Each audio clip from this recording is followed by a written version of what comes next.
Good morning. ഇന്നത്തെ രാവിലത്തെ breakfast എന്ന് വെച്ച് കഴിഞ്ഞാൽ നമുക്ക് ഓട്ടടയും പിന്നെ ഇന്നലത്തെ നമ്മുടെ ചിക്കൻ കറി ആയിരുന്നു കേട്ടോ. കൂടെ നമ്മുടെ കട്ടൻ കാപ്പി ഉണ്ടായിരുന്നു. അപ്പോൾ എനിക്ക് ഭയങ്കര ഫേവറേറ്റ് ആയിട്ടുള്ള ബ്രേക്ക്ഫാസ്റ്റാണ് ഈ ഓട്ടട എന്ന് പറയുന്നത്. എത്ര വീട്ടുകാരിൽ ഇത് ഉണ്ടാവുമെന്ന് വെച്ചാൽ എനിക്കറിയില്ല. അവിടെ മഴവല്യമ്മ ഉള്ള സമയത്താണ് കേട്ടോ നമ്മൾ സ്പെഷ്യലായിട്ട് ഓട്ടടയൊക്കെ ഉണ്ടാക്കാറുള്ളത്. ഉണ്ടാക്കാൻ ഭയങ്കര സിമ്പിളാണ്, പക്ഷേ ടേസ്റ്റ് ആണെങ്കിൽ ഭയങ്കര അടിപൊളിയാണ് കേട്ടോ. എനിക്ക് ഭയങ്കര ഇഷ്ടമാണ്. ഇതിനകത്ത് തേങ്ങയൊക്കെ ഉണ്ടാകാൻ നല്ല ടേസ്റ്റാണ്. അപ്പോൾ നമ്മൾ വീട്ടിൽ ചിക്കൻ കറിയൊക്കെ മേടിക്കും കേട്ടോ.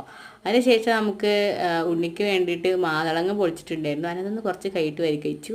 അതിനുശേഷം ഉണ്ണിക്ക് വേണ്ടിയിട്ട് നമ്മളെ ചെറുപയർ പുഴുങ്ങിയതുണ്ടായിരുന്നു, തേങ്ങയൊക്കെ ഇട്ടിട്ടുള്ള അടിപൊളി ടേസ്റ്റ് ആയിട്ടുള്ളത് കേട്ടോ.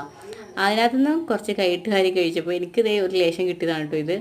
അങ്ങനെ അത് കഴിച്ചു. പിന്നെ അതിന് ശേഷം മാതളങ്ങ എനിക്ക് പൊളിക്കാൻ വേണ്ടി ടാസ്ക് തന്നിട്ടുണ്ടായിരുന്നു. കഴിക്കാൻ വേണ്ടിയിട്ടല്ല കേട്ടോ, പൊളിക്കാൻ വേണ്ടിയിട്ട്.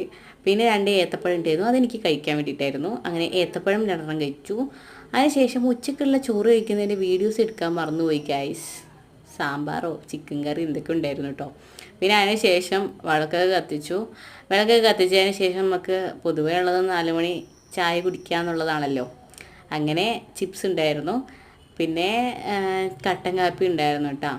അങ്ങനെ ചിപ്സും പിന്നെ കട്ടൻ ചായയും കൂട്ടിയിട്ട് ഒരു വൈകുന്നേരം ഒരു പിടി പിടിച്ചു.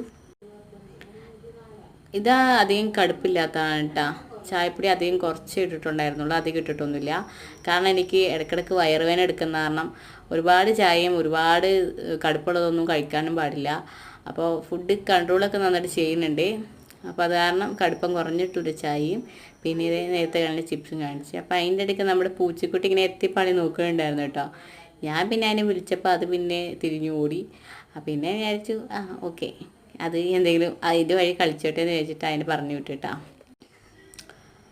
അതെല്ലാം കഴിഞ്ഞ് ഞാൻ നോക്കിയപ്പോൾ അതിൻ്റെ മണ്ടിൽ കൂടി എന്തൊക്കെ ഓടിപ്പഞ്ഞ് കിടക്കുന്നുണ്ട്.